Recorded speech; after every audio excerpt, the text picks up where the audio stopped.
pretty sure I read the whole thing. I would read for hours and hours a day, 6 or 8 hours a day. And it was like water falling on parched ground. Like I was soaking it up and it was changing my life and I was connecting so many dots.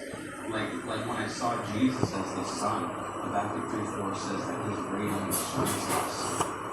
Matthew 7:22 on the Mount of Transfiguration, it says that when Jesus was on the Mount of Transfiguration with his disciples, it says that he was transfigured before them. His face shone like the sun, and his clothes became as white as light. Revelation 1:16 is talking about seeing Jesus and says that his face was like the shining sun of the sun. And I remember reading that, all those things about him, I saw that. I saw that. I remember the awareness of God I had, and I realized that I could not get away from him. Just like he talks about in Psalm 139, where they're saying, if I ascend to the heavens, you are there. If I make my bed in the depths, you are there. If I cover myself in darkness, even then, your hand shall lead me. Even there in the darkness, if I'm not you. I remember fear. And I remember reading 1 John 4:18, where it says that fear has to be punishment. And I very really knew that I was aware of God and knew that I was punishment. But then I also recognized that his perfect love has some fear. And that's why after I gave my life to Jesus, I prayed and I accepted him into my mind and heart. I was straight punishment. I was teaching punishment. I just connected so many dots in that time, and I was just really just coming to life, recognizing who Jesus was. But first, I compromised in 2 different ways. My downfall in this area was one, I didn't go to church. I didn't get plugged in with a group of believers. I didn't have anybody around me holding me accountable. So when I fell, I had nobody there to pick me up, just like it says in Ecclesiastes 4:2. It says, "Pity man, when he falls, has no one there to pick him up." And so I fell because I gave up smoking, I gave up drugs, and I didn't give up drinking. And so that vice right there, the enemy used to keep me wandering, that kept me wandering away from it. I wandered and backslid for 6 years. But every single day, I knew what Jesus had done in my life. I knew that he was Lord. There was no denying that. And I was pretty much saying, like, "Oh, I'm so sorry, but I'll come back to you one day." And I did that for 6 years. And in that 6 years, I became a full-blown alcoholic. I ended up in a relationship with a married woman for 1.5 years. And I was completely, literally sick.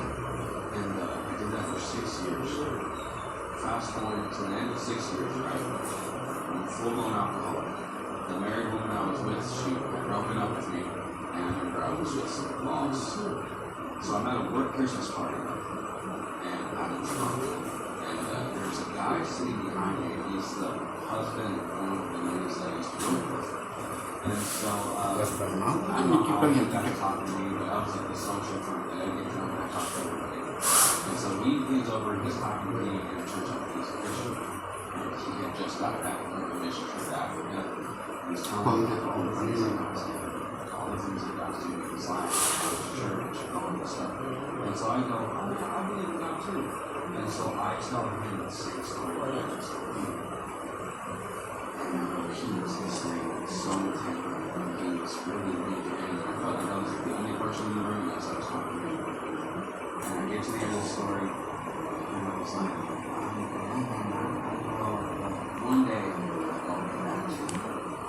And I remember he looks me in the eyes and goes, God is calling. He's calling me. And I remember I didn't really know what to do. Well, yeah, one day I'll be back. Before the end of the night, he's about to leave. He comes up to me, he gives me a card from his church, and he says, "Hey, I was going to touch on your story. I'm going to be praying for you. I just want to invite you to my church, and it's right down this area over here.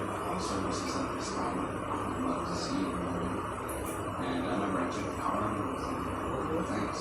Mind you, this is the first time in my adult life that I've never been invited to church. For 3 Sundays after that, I would drink till 2 or 3 in the morning on Saturday nights. 3 Sundays I kept waking up and completely sober. The first thought in my mind was, go to church. And I did. Resist. And so one day, I was like, I can't do this. I need to go. So January 4th, 2015, I go to church. I go to that guy's church. And I remember walking in, and I see the guy, he sees me, he's stoked to see me there. And I remember just feeling so out of place, and so just uncomfortable. But I went and sat in the back row, and just waiting for service to start. And service starts, the pastor goes up, and he's just saying good morning to the congregation. But he opens up with this thought, and he says, "Good morning, everyone. As you all know, like, I'm a pastor, right? And Sundays, man, that's the day, right? Like, I'm running around, and I have to make sure that everything's in order, there's a lot of stuff I need to do. And so I've been